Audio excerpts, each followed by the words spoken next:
right, Mike cleaned these up real nice. They look good.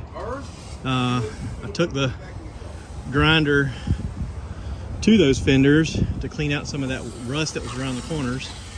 And Mike's touching it up a little bit. You can see right around the corners was where water was kind of hitting it and sticking. So we're just getting these ready for paint now. Just clean these up a little bit and let them dry and then set up for paint. All right. How's everything going on the bad habit? We pretty close? Real close. Closer than we were? Really close. About ready to get Oh, look at that. Look at that. Ooh. Somebody's getting an upgrade. Dig it. all that sexiness. Okay, this is after 2 coats.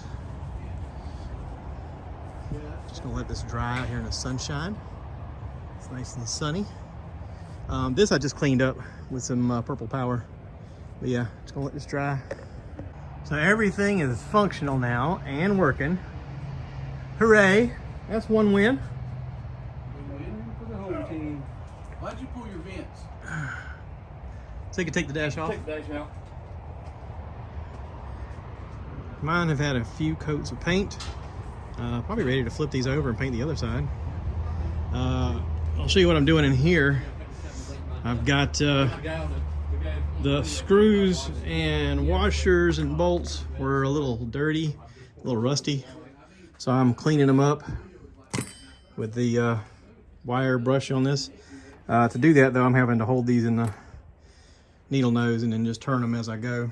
So I've only got, it looks like about 20 more. So anyway. All right, we're just putting the final touches on here. Look at there, no more rust. No more rust.